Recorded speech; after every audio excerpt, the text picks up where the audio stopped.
Hi all, good morning. ಶುಭೋದಯ ಎಲ್ಲರಿಗೂ. Morning ಆಗಿದೆ 11 o'clock. ಇವತ್ತು ನಾನು ನನ್ನ ಮಾರ್ನಿಂಗ್ ರೂಟೀನನ್ನು 11 o'clockಲ್ಲಿ ಸ್ಟಾರ್ಟ್ ಮಾಡ್ತಾಯಿದ್ದೀನಿ. ಲಂಚ್ ಪ್ರಿಪ್ರೇಷನನ್ನು ನಿಮ್ಮ ಜೊತೆ ಶೇರ್ ಮಾಡ್ತಾಯಿದ್ದೀನಿ.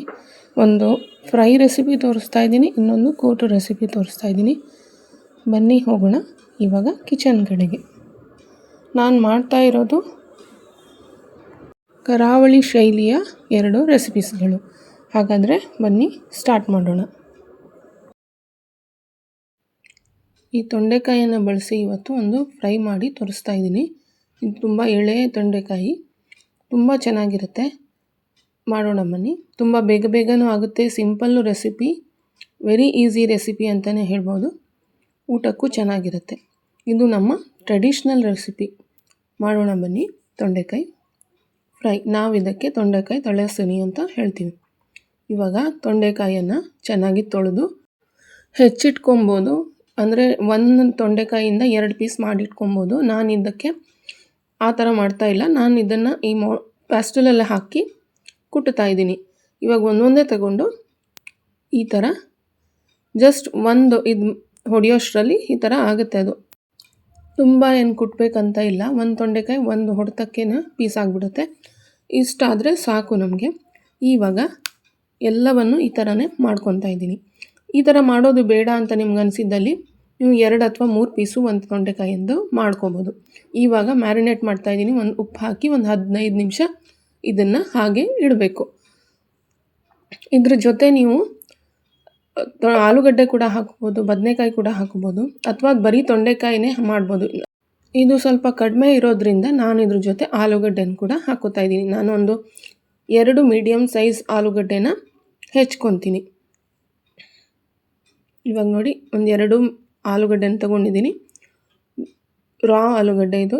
ಈ ಥರ ಪೀಸ್ ಮಾಡ್ಕೊಂಡಿಟ್ಟಿದ್ದೀನಿ. ಇವಾಗ ಮಾಡೋಣ. ಮೊದಲಿಗೆ ಒಂದು ಕಡಾಯಿ ಇಟ್ಕೊಂಡಿದ್ದೀನಿ. ಇಲ್ಲಿ ನಾನು ಬೆಳ್ಳುಳ್ಳಿಯನ್ನು 10 ಎಸಳು ತೊಗೊಂಡಿದ್ದೀನಿ. ಈ 10 ಎಸಳು ಬೆಳ್ಳುಳ್ಳಿಯನ್ನು ಚೆನ್ನಾಗಿ ಜಜ್ಜಿಬಿಟ್ಟು ತೊಗೋತಾ ಇದ್ದೀನಿ. ಪೇಸ್ಟೆಲ್ಲ ಹಾಕಿದರೆ ಅಷ್ಟೊಂದು ಟೇಸ್ಟಾಗಿ ಬರಲ್ಲ ಅಂದ್ಬಿಟ್ಟು ಈ ಬೆಳ್ಳುಳ್ಳಿಯನ್ನು ಇದೇ ಥರ ಜಜ್ಜಿಬಿಟ್ಟು ಹಾಕ್ತಾಯಿದ್ದೀನಿ. ಇವಾಗ ಎಣ್ಣೆ ಹಾಕ್ಕೊಳ್ಳೋಣ. ಇವಾಗ ಇಲ್ಲಿ ನಾನು ಕೊಬ್ಬರಿ ಎಣ್ಣೆ ತಗೊಳ್ತಾ ಇರೋದು. ನೀವು ಯಾವ ಎಣ್ಣೆ ಬೇಕಾದರೂ ಬಳಸ್ಕೊಬೋದು. ಕೊಬ್ಬರಿ ಎಣ್ಣೆಲಂತೂ ಮಾಡಿದ್ರಂತೂ ತುಂಬ ಚೆನ್ನಾಗಿರುತ್ತೆ. ನಮ್ಮ ಮನೆಗಳಲ್ಲಿ ಕೊಬ್ಬರಿ ಎಣ್ಣೆನೇ ಜಾಸ್ತಿ ಉಪಯೋಗಿಸೋದು. ಇವಾಗ ಎಣ್ಣೆ ಕಾದಿದೆ. ಬೆಳ್ಳುಳ್ಳಿ ಜಜ್ಜಿಟ್ಕೊಂಡಿದ್ವಲ್ಲ ಅದನ್ನು ಹಾಕ್ತಾಯಿದ್ದೀನಿ. ಅದನ್ನು ಹಾಕಿ ಚೆನ್ನಾಗಿ ಫ್ರೈ ಮಾಡ್ಕೊಳ್ಳಿ. ಬೇರೆ ಏನು ಒಗ್ಗರಣೆಗೇನು ಬಳಸ್ತಾ ಇಲ್ಲ ನಾನು. ನೀವು ಬೇಕಿದ್ರೆ ಇದ್ರ ಜೊತೆ ಕೆಂಪು ಮೆಣಸಿನ್ಕಾಯಿ ಕೂಡ ಹಾಕ್ಕೊಬೋದು.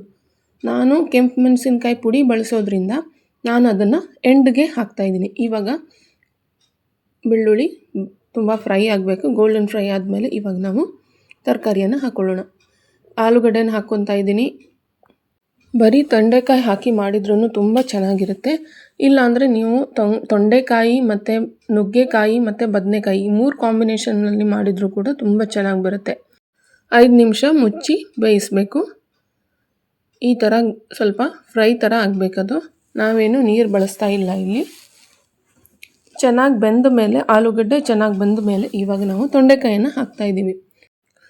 ಎಲ್ಲ ತೊಂಡೆಕಾಯಿಯನ್ನು ಹಾಕಿ ಚೆನ್ನಾಗಿ ಫ್ರೈ ಮಾಡ್ಕೋಬೇಕು. ಇದನ್ನು ಬೇಯೋದಕ್ಕೆ ಸುಮಾರು ಒಂದು 10-12 ನಿಮಿಷ ಅಂತೂ ಹಿಡಿಯುತ್ತೆ. ಎಳೆದಿರೋದ್ರಿಂದ ಒಂದು 10-12 ನಿಮಿಷ. ನಿಮಗೆ ಇದು ತುಂಬ ಜಾಸ್ತಿ ಹೊತ್ತು ಬೇಯೋಕ್ಕೆ ತುಂಬ ಹೊತ್ತು ಬೇಕು ಅಂತ ಅನಿಸ್ತಾ ಇದ್ದರೆ ಜಸ್ಟ್ ಒಂದು 5 ಮಿನಿಟ್ಸ್ ಸ್ಟೀಮ್ ತೆಗಿಬೋದು ತೊಂಡೆಕಾಯಿನ. ಅದು ಕೂಡ ಆಗುತ್ತೆ. ಇವಾಗ ಇದನ್ನು ಚೆನ್ನಾಗಿ ಫ್ರೈ ಆದಮೇಲೆ 10 ಮಿನಿಟ್ಸ್ ಫ್ರೈ ಮಾಡ್ಕೊಂಡಿದ್ದೀನಿ. ಆದರೂ ನನಗಿನ್ನೂ ಬೇಯ್ದಿಲ್ಲ ಅಂತ ಅನಿಸಿ ನಾನು ಒಂದು ಮುಚ್ಚಿ 1-2-3 ನಿಮಿಷ ಜಾಸ್ತಿ ಬೇಯಿಸ್ಕೊತಾ ಇದ್ದೀನಿ. ಈ ಪಕ್ಕದಲ್ಲಿ ನಾನು ಸೀಮೆ ಬದನೆಕಾಯಿಯಿಂದ ಒಂದು ಕೂಟನ್ನು ತೋರಿಸ್ತಾ ಇದ್ದೀನಿ. ತುಂಬ ಚೆನ್ನಾಗಿರುತ್ತೆ. ರೈಸ್ ಆಗಂತೂ ತುಂಬ ಸೂಪರಾಗಿರುತ್ತೆ. ಒಂದು ಸಣ್ಣ ಒಗ್ಗರಣೆ ಪ್ಯಾನನ್ನು ತೊಗೊಂಡಿದ್ದೀನಿ. ಅದಕ್ಕೆ ಎಣ್ಣೆ ಹಾಕುತ್ತಾ ಇದ್ದೀನಿ. ಒಂದು ಮಸಾಲೆ ಮಾಡಬೇಕು ನಾವಿಲ್ಲಿ, ಕೂಟ್ ಮಸಾಲೆ ಮಾಡಬೇಕು. ಎಣ್ಣೆ ಕಾದ ನಂತರ ನಾವು ಇಂಗನ್ನು ಹಾಕ್ಕೋಬೇಕು. ಒಂದು ಚಿಕ್ಕ ಇಂಗ ಪೀಸನ್ನು ಹಾಕಿದ್ದೀನಿ. ಅದ್ರ ಜೊತೆ ನಾವು ಕಡಲೆಬೇಳೆ, ಉದ್ದಿನಬೇಳೆ ಇವೆಲ್ಲವನ್ನು ಹಾಕಿ ಚೆನ್ನಾಗಿ ಫ್ರೈ ಮಾಡ್ಕೋಬೇಕು. ಈ ಮಸಾಲೆಗೆ ನಾವು ಜೀರಿಗೆ, ಸಾಸಿವೆ ಏನೂ ಬಳಸ್ತಾ ಇಲ್ಲ ಇವಾಗ ಮಸಾಲೆಗೆ. ಅದನ್ನೆಲ್ಲ ಹಾಕಿ ಇವಾಗ ತಣಿಯೋಕ್ಕೆ ಬಿಡೋಣ. ಇವಾಗ ಇಲ್ಲಿ ತೊಂಡೆಕಾಯಿ ಬೆಂದಿದೆ ಮತ್ತು ಇದನ್ನು ನಾವು ಗೋಲ್ಡನ್ ಫ್ರೈ ಆಗೋವರೆಗೂ ಬಿಡಬೇಕು. ಇವಾಗ ಈ ಮಸಾಲೆನ ರುಬ್ಕೋಬೇಕು. ಇದಕ್ಕೆ ನಾನು ಈ ಮಸಾಲೆ ಕೂಲಾಗಿದೆ. ಇವಾಗ ಇದಕ್ಕೆ ಅರ್ಧ ತೆಂಗಿನಕಾಯಿ ತುರಿ ಮತ್ತು ಖಾರದ ಪುಡಿ ಮತ್ತು ಧನಿಯಾ ಪುಡಿಯನ್ನು ಹಾಕ್ತಾಯಿದ್ದೀನಿ. ನೀವು ಹೋಲ್ ಧನಿಯಾನು ಹಾಕ್ಕೋಬೋದು. ಧನಿಯಾ ಹೋಲ್ ಹಾಕೋದಾದರೆ ಅದನ್ನು ಆವಾಗ ಎಣ್ಣೆಲಿ ಹುರಿದ್ವಲ್ಲ ಆವಾಗಲೇ ಅದನ್ನು ಹುರ್ಕೋಬೇಕು. ಇವೆಲ್ಲವನ್ನು ಈಗ ಪೇಸ್ಟ್ ಮಾಡ್ಕೋಬೇಕು. ಇವಾಗ ಇನ್ನೊಂದು ಸೈಡಲ್ಲಿ ನಮ್ಮ ತೊಂಡೆಕಾಯಿ ಆಲೂಗಡ್ಡೆ ಫ್ರೈ ತುಂಬ ಚೆನ್ನಾಗಿ ಬಂದಿದೆ ನೋಡಿ, ಕ್ರಿಸ್ಪಿ ಆಗಿ ಬಂದಿದೆ. ಈಗ ನೀರು ಅಂಶ ಏನೂ ಇರಬಾರ್ದು. ಇವಾಗ ನಾವು ಖಾರಕ್ಕೇನು ಇಲ್ಲಿ ಹಾಕಿಲ್ಲ. ನಾವು ಇವಾಗ ಉಪಯೋಗಿಸ್ತಾ ಇರೋದು ಖಾರದ ಪುಡಿ ಹಾಕಿ 1 ಸ್ಪೂನ್ ಖಾರದ ಪುಡಿ ತೊಗೊಂಡಿದ್ದೀನಿ. ಇವೆಲ್ಲವನ್ನು ಹಾಕಿ ಚೆನ್ನಾಗಿ ಮಿಕ್ಸ್ ಮಾಡಿಕೊಂಡ್ರೆ ನಮ್ಮದು ತೊಂಡೆಕಾಯಿ ಆಲೂಗಡ್ಡೆ ಫ್ರೈ ರೆಡಿ ಆಗುತ್ತೆ. ನೋಡಿ ಎಷ್ಟು ಚೆನ್ನಾಗಿ ಬರುತ್ತೆ. ಊಟಕ್ಕಂತೂ ಇದು ತುಂಬ ಚೆನ್ನಾಗಿರುತ್ತೆ. ನೀವು ಖಂಡಿತ ಮಾಡಿ ನೋಡಿ. ತುಂಬ ಸಿಂಪಲ್ ರೆಸಿಪಿ ಆದರೂ ಕೂಡ ತುಂಬ ಟೇಸ್ಟಿಯಾಗಿರುತ್ತೆ. ಇದು ತೊಂಡೆಕಾಯಿ ಆಲೂಗಡ್ಡೆನೇ ಹಾಕಿ ಮಾಡಬೇಕಂತ ಇಲ್ಲ, ನೀವು ಬೇರೆ ತರಕಾರಿಗಳನ್ನು ಇದೇ ಮೆಥಡಲ್ಲಿ ಕೂಡ ಮಾಡ್ಬೋದು. ಬೀನ್ಸಲ್ಲಿ ಮಾಡಿದ್ರಂತೂ ತುಂಬ ಚೆನ್ನಾಗೂ ಬರುತ್ತೆ. ಇವಾಗ ಈ ಪೇಸ್ಟ್ ಇಲ್ಲಿ ರೆಡಿಯಾಗಿದೆ.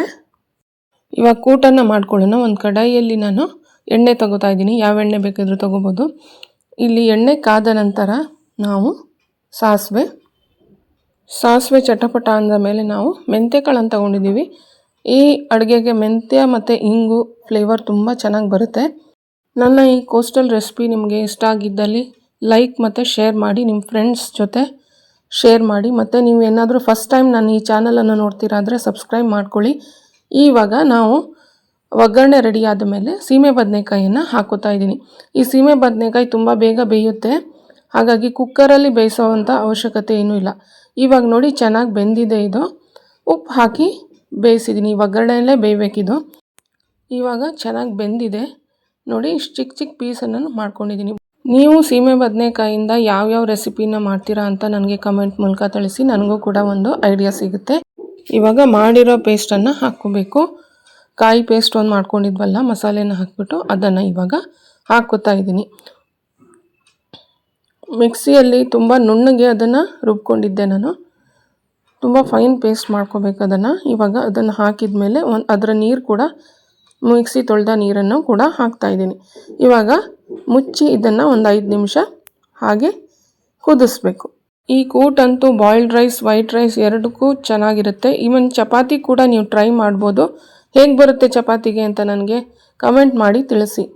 ಇವಾಗ ನೋಡಿ, ಇವಾಗ ಚೆನ್ನಾಗಿ ಕುದಿಯುತ್ತಾ ಇದೆ. ಸ್ಟಾರ್ಟ್ ಆಗಿದೆ ಇವಾಗ ಕುದಿಯೋಕ್ಕೆ. ಒಂದು 5 ನಿಮಿಷ ಹಾಗೆ ಕುದಿಸ್ಬೇಕು. ಇವಾಗ ನಮ್ಮ ಸೀಮೆ ಬದನೆಕಾಯಿ ಕೂಟು ರೆಡಿಯಾಗಿದೆ. ತುಂಬ ತೆಳ್ಳಗೂ ಮಾಡಬಾರ್ದು, ತುಂಬ ದಪ್ಪನೂ ಇಡಬಾರ್ದು.